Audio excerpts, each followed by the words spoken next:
hell is this? Crawford's voice cut through the ER hallway. He looked Naomi Turner up and down with utter disgust. No, no, no, no. Just standing there soils this place. Sir, I'm the ER nurse on shift. I don't need your badge. I want you out. He stepped closer. You disgust me. Get out before your germs infect my patients. Naomi didn't flinch, didn't blink. I'm assigned here, sir. Assigned? You look more like a cleaner than a scalping handler. Get off my floor before I drag you out myself. She stepped back, gently. Then the doors slammed open. Soldiers in dress uniforms marched in. The first one looked Crawford in the eye and said two words that turned his face white. His legs gave out. That was just the beginning. 5:45 in the morning. The sky over St. Edmund Regional Medical Center was still bruised purple, not yet ready for daylight. The parking lot was half empty. A thin fog clung to the asphalt, like it didn't want to let go. A dark blue sedan pulled into the same spot it always did. Third row, far left corner, close to the side entrance. Naomi Turner killed the engine and sat there for a second. Just 1 second. She wrapped both hands around her thermos, cheap metal, dented on one side, still warm. The coffee inside was black, no sugar. Old habit from a place where sugar was a luxury and sleep was a rumor. Her scrubs were already on, lanyard clipped to her chest, badge photo slightly faded from 14 months of daily use. On the dashboard, taped just below the rearview mirror, was a small photograph, creased at the edges, sun-bleached. 6 soldiers in dusty fatigues, standing in front of a mud-colored wall, mountains behind them. Naomi in the center, arms crossed, a medical bag slung over one shoulder. She was younger in that photo, thinner. Her eyes looked different, the kind of eyes that had already seen things most people only read about. She didn't look at the photo this morning. She never needed to. She knew every face in it by heart. Naomi grabbed her thermos, locked the car, and walked through the side entrance. The hallway smelled like floor cleaner and recycled air. Fluorescent lights hummed overhead. The night shift nurses were already gathering their bags, eyes heavy, shoulders low. She didn't clock in first. She never did. She went straight to the ER floor.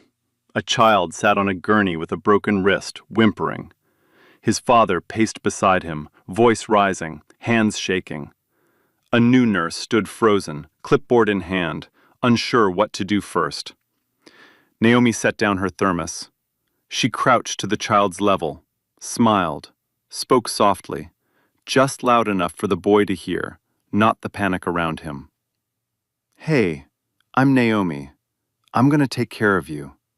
Can you wiggle your fingers for me?" The boy wiggled, barely, but enough. She stabilized the wrist in under 2 minutes, calmed the father with 3 sentences, handed the new nurse a step-by-step handoff, and moved on without waiting for a thank you.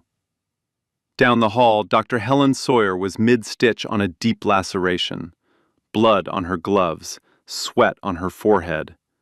Naomi appeared beside her without being called, tray already prepped, sutures, gauze, antiseptic, lined up like instruments before a concert. Sawyer glanced at her, a small nod, the kind of nod that carried more weight than any compliment. "Don't know what we'd do without you, Naomi." Naomi said nothing, just handed her the next suture. This was St. Edmund Regional, a mid-sized hospital in a southern city that had more patients than beds and more paperwork than staff. Underfunded, overstretched, the kind of place where good nurses burned out in 6 months and great ones lasted a year before leaving for better pay somewhere else. Naomi had been here 14 months. She wasn't leaving. Rita Coleman, the senior charge nurse, met her near the break room. Rita was in her 50s, built like a woman who had spent 22 years telling doctors what they forgot and administrators what they didn't want to hear. She had a pen behind one ear and reading glasses hanging from a chain around her neck. "Morning, baby." "Morning, Rita." Rita lowered her voice. "New administrator started last week. Gerald Crawford. Been walking the floors with a clipboard and a frown. Hasn't introduced himself to a single nurse. Naomi shrugged. As long as he stays out of the ER. Rita gave her a look, the kind that said, "Don't count on it." At that moment, Gerald Crawford stepped onto the ER floor for the first time. Tailored charcoal suit, polished shoes that clicked on the linoleum, a glossy donor brochure tucked under his arm. Beside him walked Brenda Hollins, his assistant, holding a tablet and nodding at everything he said. Behind them, 3 wealthy hospital donors on a guided tour. Crawford scanned the ER. His gaze moved across the nurses, the techs, the orderlies. His jaw tightened. He leaned toward Brenda and whispered, just low enough that he thought no one else could hear. "We need to talk about the face of this department." On the far wall, a small plaque read, St. Edmund Regional Medical Center, a Dawson Health Alliance hospital. Nobody looked at it. Not yet. It happened 2 hours into Naomi's shift. The ER radio crackled to life. Static first, then the dispatcher. Flat, mechanical, the way people sound when they have said terrible things so many times the words stop meaning anything. 2-vehicle collision on Route 9, 2 incoming. First patient, arterial bleed, left femoral, heavy blood loss, ETA 4 minutes. Everything moved at once. Monitors wheeled into position. Curtains ripped back to clear trauma bays. Trays loaded with gauze and hemostats. The hallway filled with squeaking soles and the snap of latex gloves being pulled on fast. Naomi moved before anyone else. She always did. Gloved and standing at Trauma Bay 1 before the supply cart was unlocked. She called out, "Blood type cross-match ordered. Crash cart on standby. 2 large-bore IV lines prepped. O negative on hold." Her voice cut through the noise like a scalpel through skin. Calm, steady, absolute. The ambulance doors blew open with a bang that echoed down the corridor. 2 stretchers crashed through, pushed by paramedics with sweat running down their faces. The first patient was a man in his 40s, construction vest still on, blood soaked through a pressure bandage on his left thigh. Arterial bleed, skin the color of wet concrete. Eyes rolled back, mouth open, moving, making no sound. Naomi was beside him in 3 seconds. She cut the bandage away, applied direct pressure with both hands. Bright red blood pulsed in rhythmic surges, the kind that kills in minutes. She called for a tourniquet without lifting her eyes. Her fingers moved the way they move when they have done this 100 times in worse places, in dust, in darkness, under fire. Blood spread across the white tile. Under the fluorescent lights, it looked almost black. Tourniquets on, bleeding controlled, pulse thready, 2 IVs in and a unit of O negative hanging, right now. The team moved. Because she was right. Because she was the only person in the room whose hands were not shaking. Dr. Sawyer arrived 30 seconds later, gowned. She looked at the tourniquet, at the controlled bleed, at the IVs running.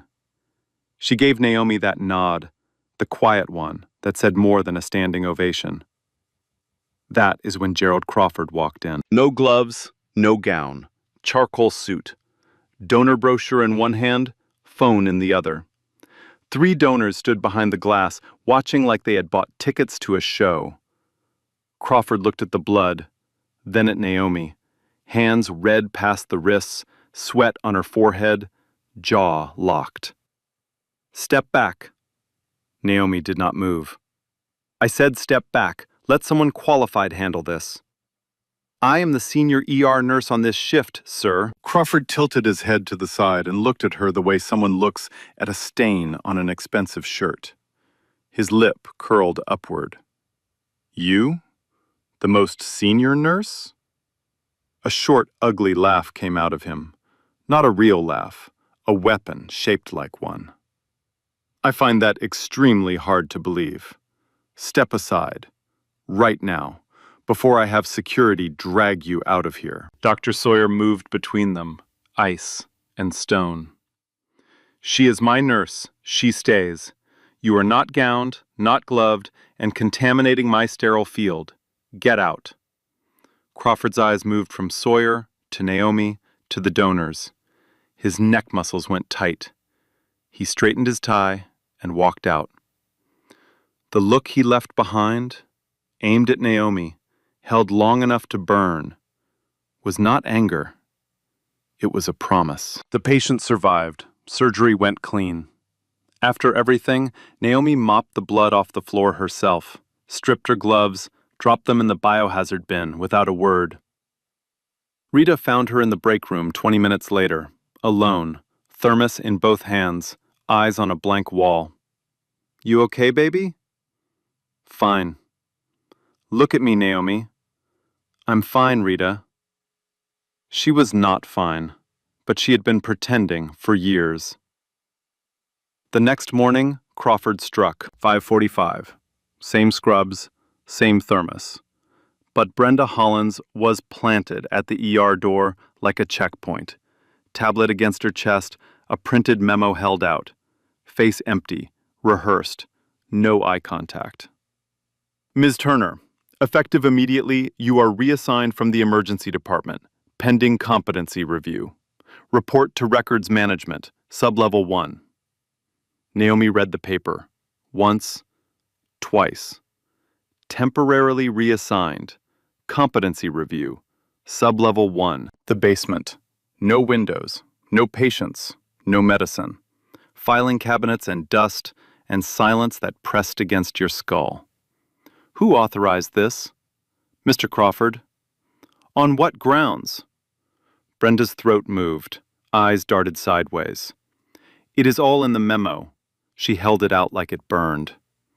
Naomi took it, folded it, pocketed it. She did not argue, did not ask to speak with anyone. She turned around, walked past the ER doors she had walked through every morning for 14 months, stepped into the elevator alone, wrote it down in silence, and sat in a cold metal folding chair in a windowless room that smelled of mildew and old cardboard.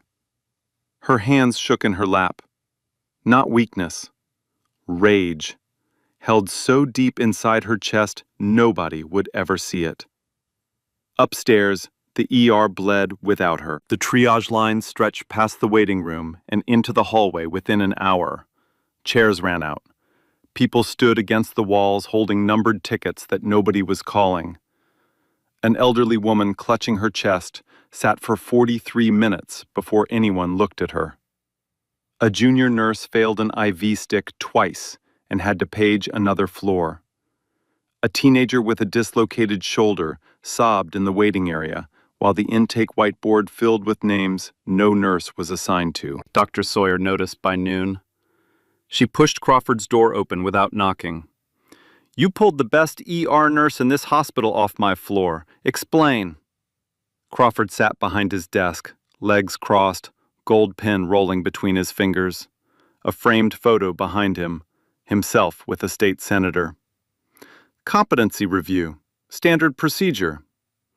She saved a man's life yesterday. You watched her do it. What I watched, Crawford said, leaning forward, was a nurse who does not know her place, who showed blatant insubordination in front of 3 of our most important financial donors, and who, frankly, doctor, does not match the image that this department needs to present to the people who keep its lights on. Sawyer heard every word he was not saying. I am filing a complaint with HR. Go ahead. Crawford smiled, thin, bloodless. But I hold full discretion over staffing. HR knows it. The board knows it. Now you know it too. She filed that afternoon.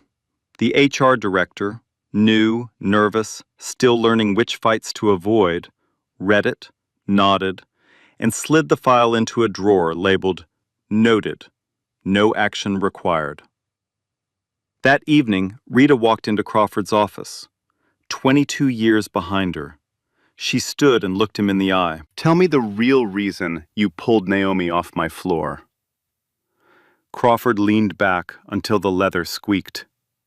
He studied Rita the way a man studies an appliance he is about to replace. I am restructuring this department to meet donor expectations.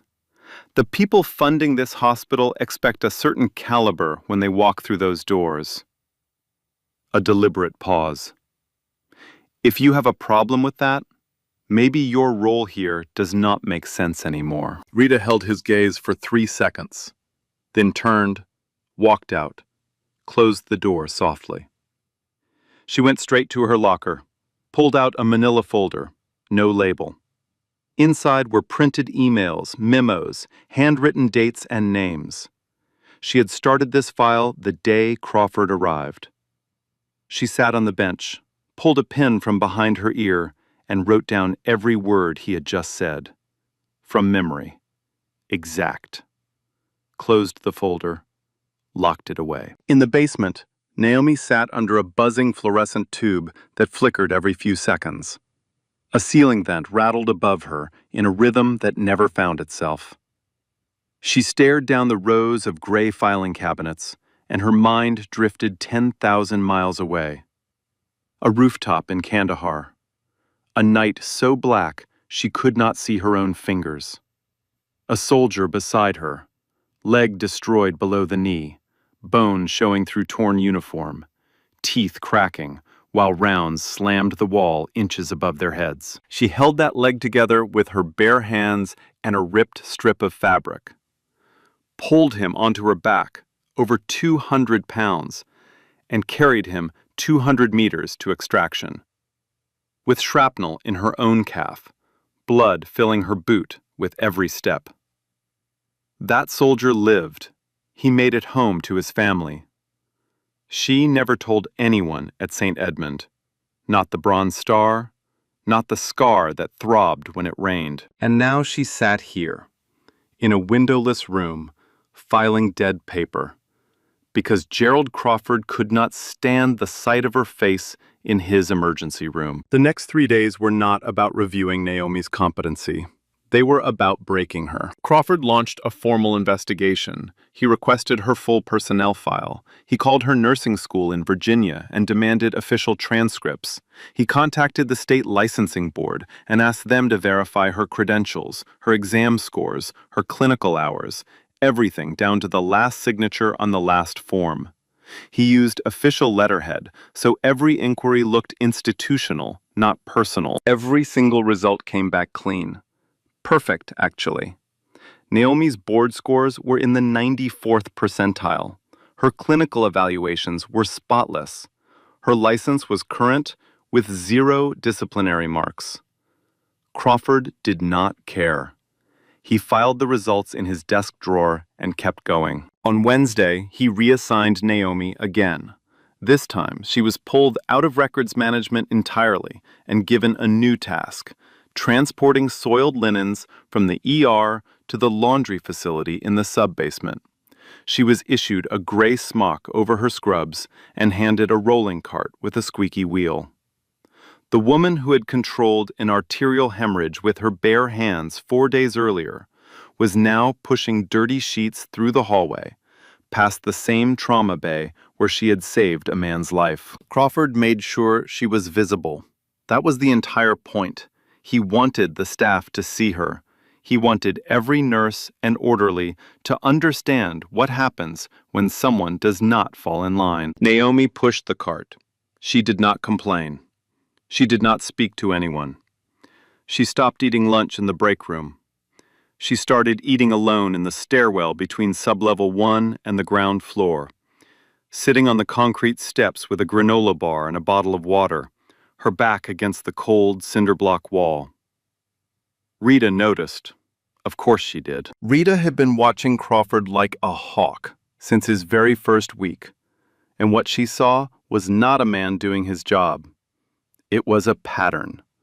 A methodical, deliberate, repeating pattern aimed at every face in that hospital that did not look like his. 4 employees, all Black or Latino, all targeted within Crawford's first 3 weeks. 2 had already resigned, a radiology technician named Denise Avery and a patient transport aide named Carlos Reyes. Both had received the same treatment Naomi was getting now. Competency reviews with no basis, reassignments to humiliating tasks, public corrections for infractions that white employees committed daily without a word. Rita documented all of it. Dates, names, direct quotes. She kept the folder locked in her locker and added to it every night after her shift ended. The folder was getting thick. On Thursday morning, the breaking point arrived. Naomi was restocking a supply closet on the ER floor, the one task that still brought her within 30 feet of actual patient care. The supply manager had sent her there. It was on her schedule. She was doing exactly what she had been told to do. Crawford found her there. He appeared in the doorway like a shadow, arms folded, face tight. Behind him, 2 nurses and an orderly had stopped what they were doing, watching. "What are you doing on this floor?" Naomi did not turn around. She placed a box of sterile gloves on the shelf and answered with her back to him. "Supply restock. I was sent by the supply manager." "I do not care who sent you." Crawford's voice rose. Not shouting. Worse than shouting. Controlled, theatrical, performed for the audience standing behind him. "When I tell you that you are not permitted on this floor, that means you are not permitted on this floor. You do not get to sneak back in here under some excuse. Do you understand me?" Naomi turned around. Her eyes were steady, but something behind them had shifted. Something barely held. "I understand, sir." "Do you? Because I am starting to wonder if you are even capable of following basic instructions. Maybe the problem is not your credentials. Maybe the problem is you." Silence. The hallway behind Crawford had gone completely still. The 2 nurses stared at the floor. The orderly looked away. Nobody moved. Nobody said a word. Naomi said nothing. She set down the box she was holding, stepped past Crawford without making contact, and walked toward the elevator. The doors closed in front of her face. And then, only when she was alone, she let out one long, shaking breath through her clenched teeth. Dr. Sawyer watched the entire thing from the nurse's station 20 feet away. She gripped the edge of the counter so hard her knuckles went white. That night, Sawyer went home and opened Naomi's personnel file on her laptop. She had saved a digital copy weeks ago. She scrolled past the nursing credentials, past the clinical reviews, past the reference letters, and stopped on a single page she had only glanced at once before. A commendation letter. United States Army. Bronze Star with Valor. The citation was brief, clinical, military language stripped of drama. But the facts it contained were staggering. Staff Sergeant Naomi Turner, 68 Whiskey, combat medic, 2 tours, Kandahar Province. Under direct enemy fire, sustained shrapnel wounds to the right lower leg while providing emergency trauma care to 6 wounded soldiers. Carried 1 critically wounded officer, Captain Elliot Dawson, approximately 200 meters across exposed terrain to the evacuation point. Sawyer read the name again. Captain Elliot Dawson. She opened a browser, typed the name in. The results loaded in under 2 seconds. Elliot Dawson, chairman of Dawson Health Alliance, owner of 14 hospitals across the United States, one of the most influential figures in American healthcare. Forbes profile, CNN interviews, a face she had seen on the hospital's website, but never connected to a soldier in Kandahar. And then she saw it. On the Dawson Health Alliance website, the full list of affiliated hospitals. St. Edmund Regional Medical Center. Sawyer's hands stopped moving on the keyboard. Her mouth went dry. The man Naomi had carried through gunfire, the man whose life she saved with shrapnel buried in her own leg, owned this hospital. He owned the building. He signed the paychecks. He was Gerald Crawford's boss, and neither he nor Naomi had any idea the other was connected to this place. Sawyer closed the laptop. She sat in the quiet of her kitchen for a full minute, staring at the dark screen. Then she picked up her phone. Her fingers trembled as she dialed. 3 rings. A voice answered, calm, professional, guarded. "This is Elliot Dawson." Sawyer introduced herself, explained that she was calling about a former combat medic who had served with him in Afghanistan, a woman named Naomi Turner. There was a long silence on the other end, the kind that carries weight. "Naomi Turner," Dawson repeated. His voice changed. Something cracked open behind it.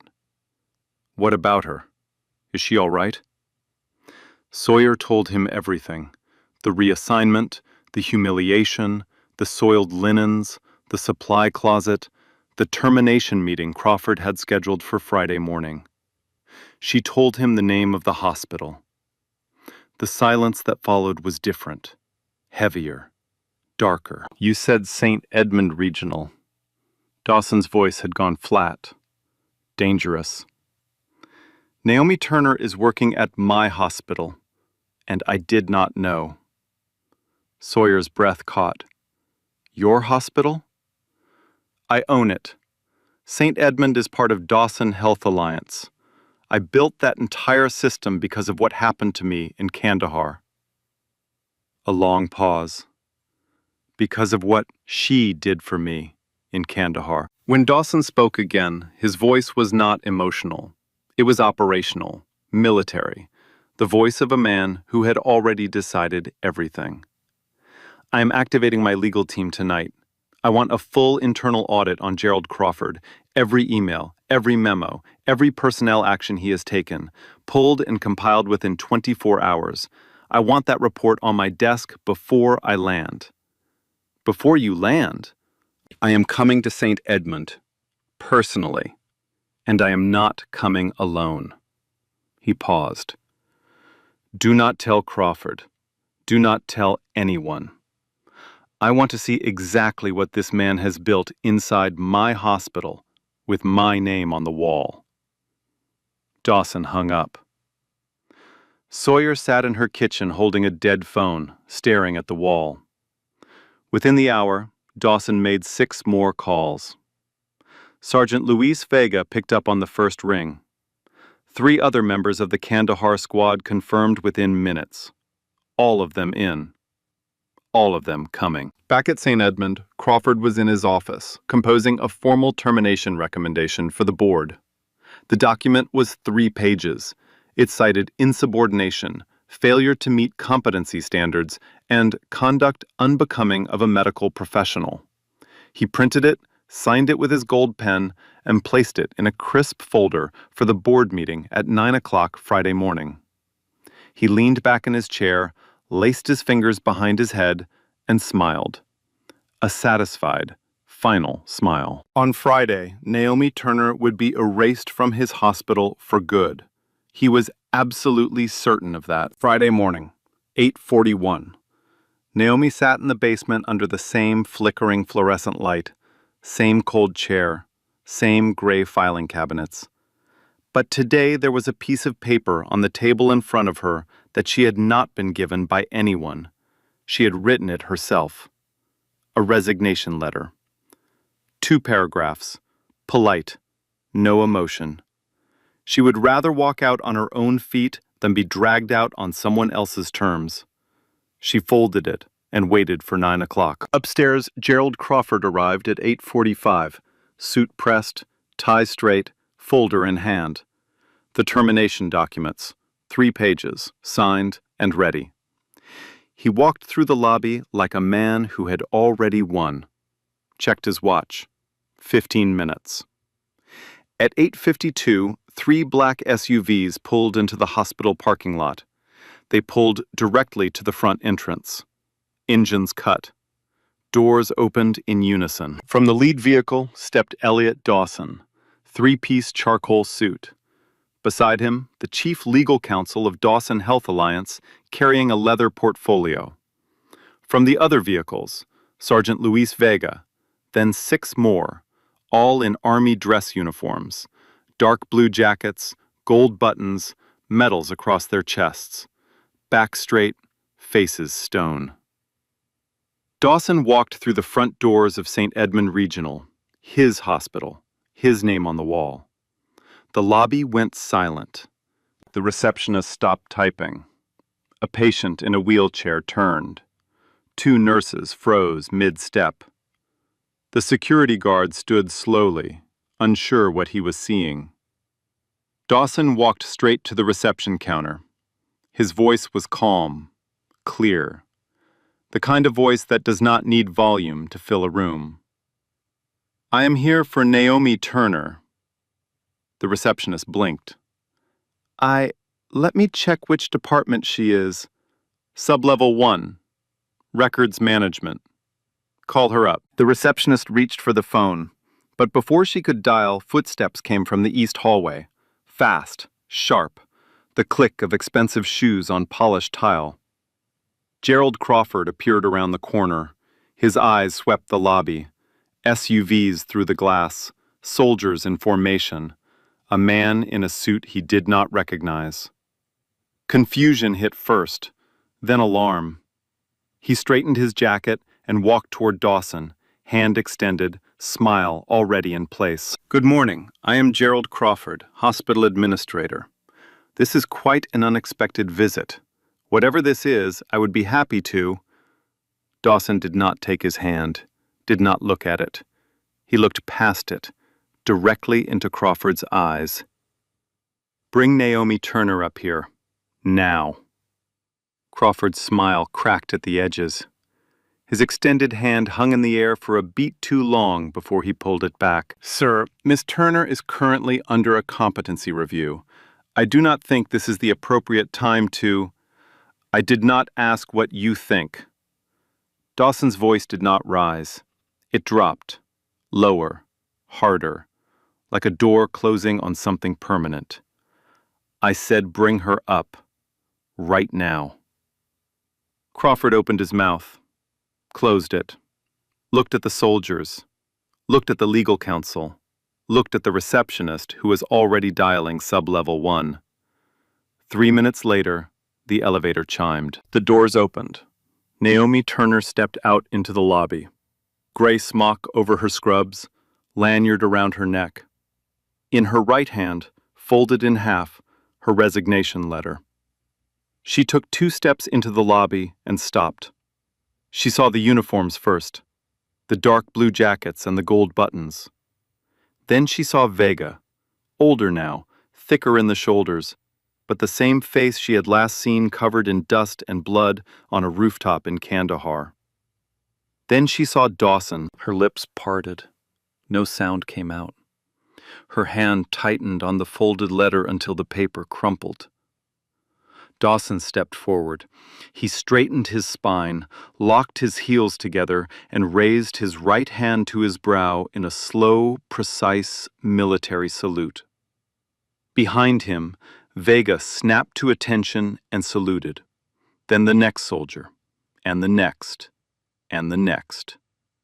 7 soldiers in full dress uniform, standing in the lobby of a hospital, saluting a woman in a gray smock. Vega's voice rang through the marble lobby like a bell. "Staff Sergeant Naomi Turner, combat medic, 68 Whiskey, Bronze Star with Valor." Naomi's eyes filled. Her chin trembled, but she did not cry. She stood at attention, muscle memory pulling her spine straight before her mind could catch up, and returned the salute. Dawson broke formation. He stepped to her and took both her hands. "I looked for you, Naomi. After I got out, I looked. I could not find you." His voice was low, just for her. "You saved my life in Kandahar. You carried me when I could not walk. And then you disappeared. And this whole time, you were here, in my hospital, and I did not know." He turned toward Crawford, Every trace of warmth left his face. The termination meeting is canceled. Effective immediately, I am convening an internal hearing on Gerald Crawford. Right now, in the boardroom. Crawford's face had gone the color of old chalk. His lips moved, but nothing came out. His legs did not seem to know what to do. The folder in his hand, the one with Naomi's termination papers, slipped from his fingers and hit the floor. The pages fanned out across the tile. Nobody picked them up. The boardroom on the second floor had been set up for one meeting.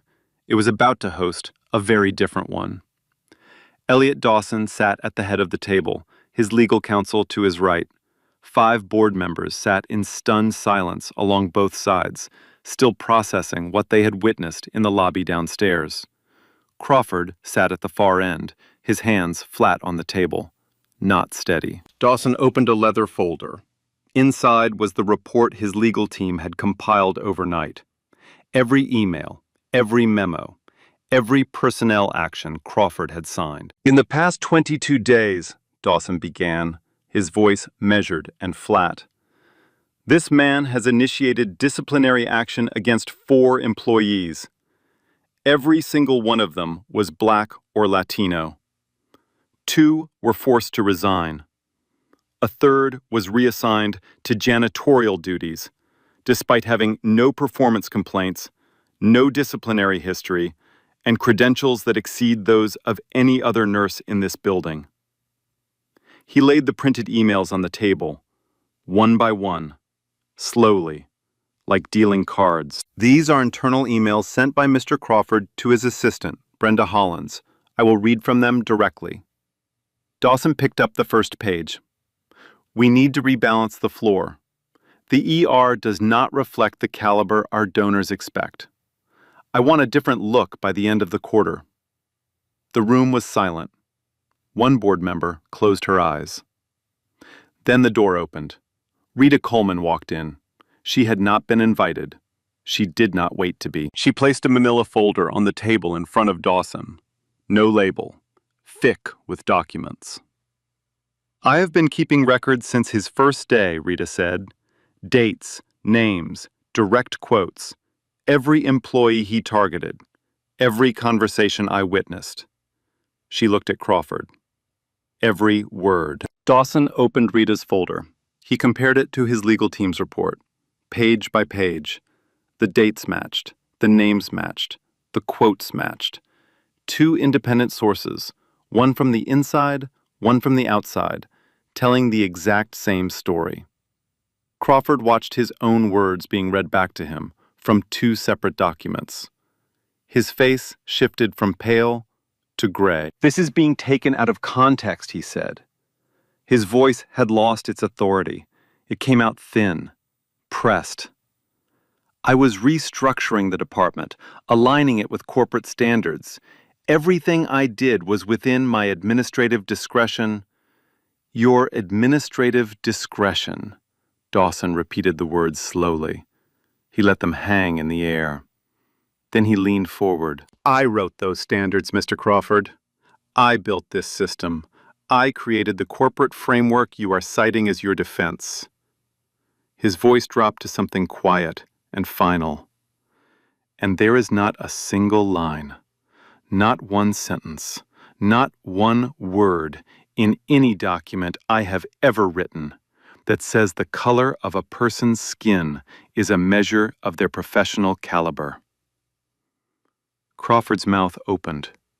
Nothing came out. You are terminated. Effective immediately. Dawson nodded to the head of hospital security, who had been standing by the door since the hearing began. The guard stepped forward. Crawford's hospital badge was unclipped from his jacket. His laptop was collected. Access credentials revoked. Brenda Hollins was placed on administrative leave pending investigation. Crawford was escorted down the corridor, through the lobby, toward the exit. His suit, pressed that morning for his victory meeting, now hung on him like it belonged to someone else. In the lobby, the soldiers were still standing. Crawford had to walk past them to reach the door. 7 men in dress uniforms, medals catching the overhead light, standing at parade rest. They did not move. They did not speak. They did not blink. They simply watched him walk past, every single one of them. Dawson's voice followed him from 20 feet behind. Quiet. Not for the crowd, just loud enough for Crawford to hear. You should have asked her name before you tried to erase it. Crawford pushed through the glass doors and walked into the parking lot, alone. Back inside, Dawson turned to the board chairwoman. Reinstate Naomi Turner to her full position in the emergency department, effective immediately, with a formal written apology from this institution. The chairwoman nodded. Done. Dawson looked across the lobby to where Naomi stood, still in her gray smock, still holding that crumpled resignation letter she would never need to use. Rita was already beside her, one arm around her shoulder, holding on tight. The story left the hospital before Crawford's car left the parking lot. A bystander, a patient's daughter sitting in the waiting area with her phone, had recorded the entire lobby scene. The soldiers marching in, the salutes, Vega's voice calling out Naomi's rank and commendation, Dawson embracing her, Crawford standing frozen with his mouth open and his folder on the floor. The video was uploaded before noon. By 3 o'clock, it had 400,000 views. By evening, it had crossed 2 million. Angela Moore, a journalist at the local NBC affiliate, was the first to call the hospital. She had been covering healthcare disparities in the region for 2 years. This story landed on her desk like a gift wrapped in outrage. Her segment aired that night at 6 and again at 10. The headline ran across the bottom of the screen in white letters on a red bar. Combat medic banned from ER. Hospital owner discovers she saved his life. The station's phone lines did not stop ringing until midnight. By the next morning, every major network had picked it up. CNN, MSNBC, ABC. The story was not just about a nurse being mistreated. It was about a decorated war hero being humiliated inside a hospital owned by the very man she had carried off a battlefield. The irony was too sharp to ignore. The footage was too powerful to look away from. Dawson did not hide. He went on CNN that same week. He sat across from the anchor in a dark suit and said what no executive in his position was expected to say. I built 14 hospitals because a woman saved my life in Kandahar. She carried me 200 meters through open ground with shrapnel in her own leg. And my own system, the system I created, nearly destroyed her. That is my failure. I am here to own it. The clip was replayed tens of thousands of times. It trended on every platform within hours. The comment sections flooded with veterans, nurses, and people who had never shared a news clip in their lives. The State Department of Health launched a formal investigation into St. Edmund Regional within the week. Investigators pulled every personnel file Crawford had touched. What they found confirmed everything Rita's folder and Dawson's audit had already revealed, and then some. Falsified performance reviews, fabricated competency complaints, 4 employees of color targeted in 22 days, 2 forced to resign under pressure. Internal emails containing language that no HR training in the world could explain away. And buried in Crawford's previous employment history, a separation agreement from a hospital in another state, sealed with a non-disclosure agreement. Same pattern, same complaints, same quiet exit designed to let the problem move somewhere else instead of solving it. Investigative reporters found the NDA. They could not publish its contents, but they published its existence. That was enough. The public understood. Naomi retained a civil rights attorney, a woman named Sandra Wells, who took the case pro bono the morning after the video went viral. Within 2 weeks, a federal civil rights lawsuit was filed under Title VII against Gerald Crawford and St. Edmund Regional Medical Center.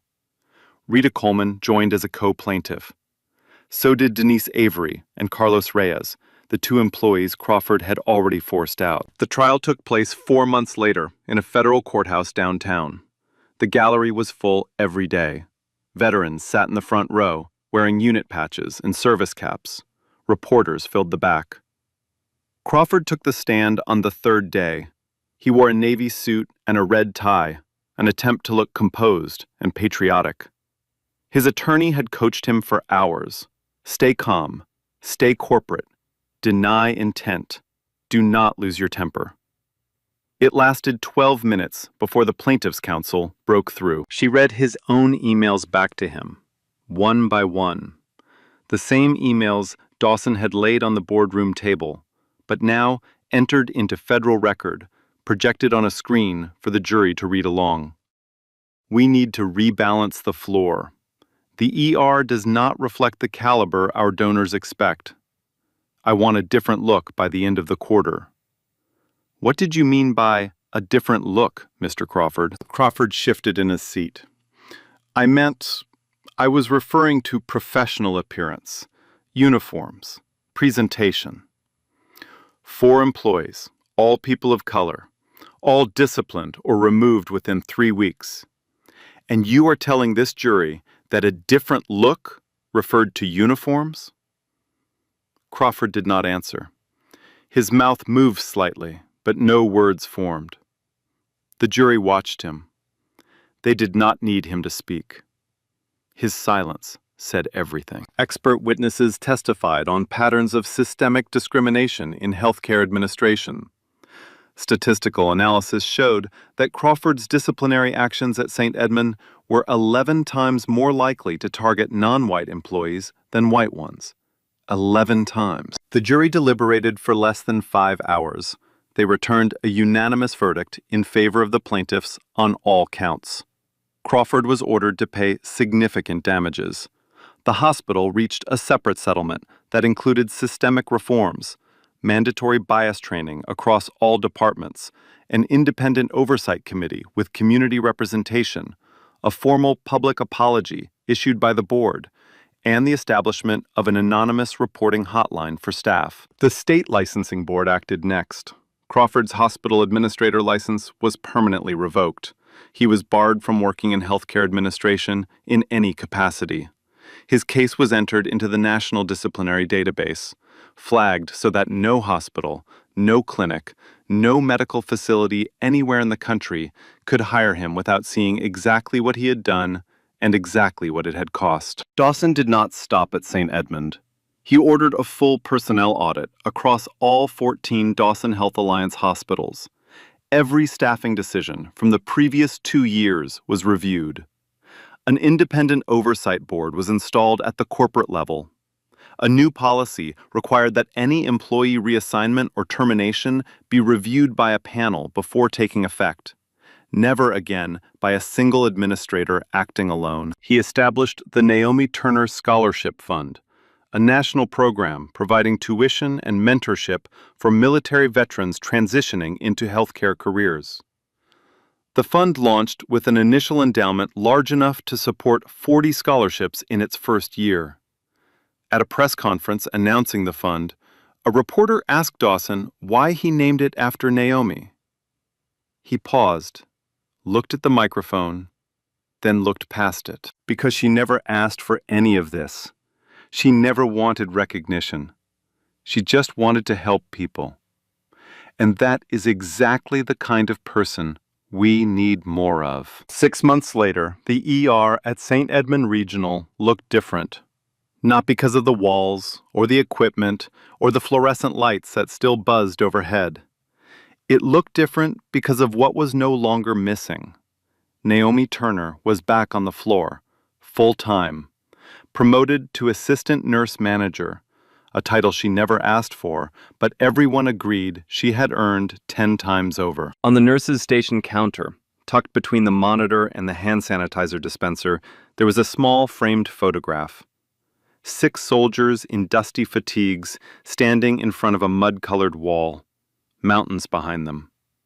Naomi in the center, younger, thinner, a medical bag over one shoulder. New residents always noticed it. They always asked. Naomi would glance at the photo, give a small nod, and say, "That was a long time ago." Then she would go back to work. Rita Coleman retired 3 months after the trial ended. On her last day, she walked into the new Oversight Committee's office, set her manila folder on the chairperson's desk, and said 5 words. "Do not let this happen again." Then she clocked out for the last time, hung up her lanyard, and drove home. Dr. Helen Sawyer stayed. She continued running the ER with the same precision and the same impatience she had always carried. In her office, taped to the wall beside her diplomas, was a printed copy of the Bronze Star citation. Not for herself, for every new resident who walked in, sat down, and needed to understand what the word qualified actually means. Elliot Dawson returned to Washington after the trial. He continued running Dawson Health Alliance. But something had changed. In interviews, in board meetings, in quiet conversations, he no longer talked about growth first. He talked about people. Every year, on the anniversary of the night in Kandahar, he sent Naomi a message. The same message.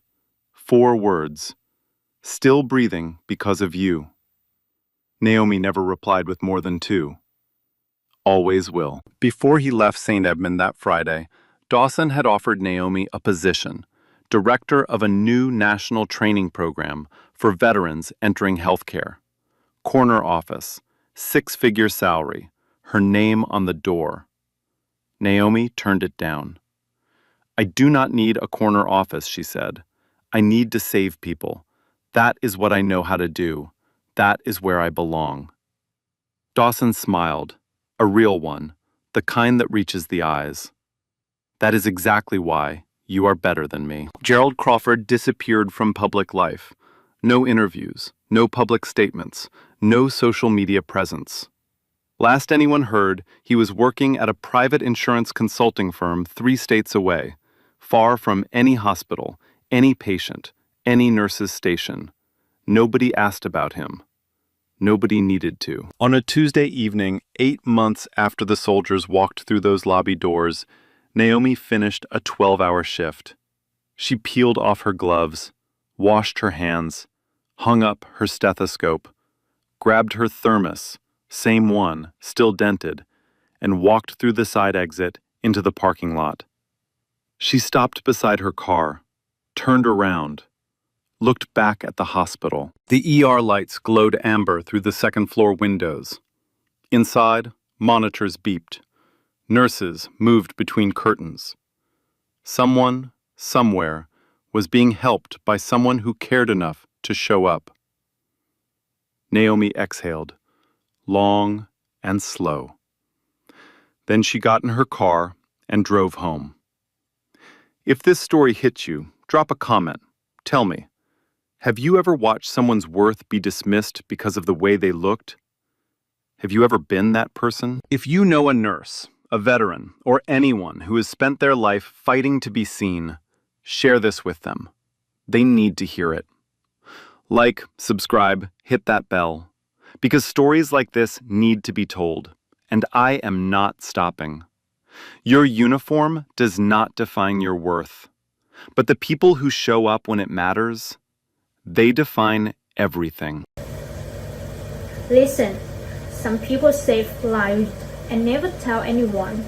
They show up early, they stay late, they do the hardest work in the room, and they never ask for a thank you, never ask for credit, never ask to be seen. They just do it quietly every single day, and the world walks right past them.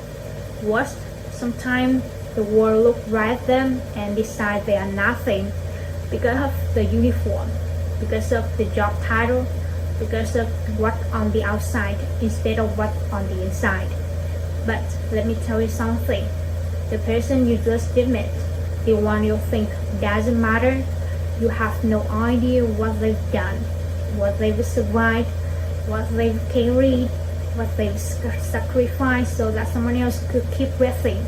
So, before you decide someone is beneath you, stop.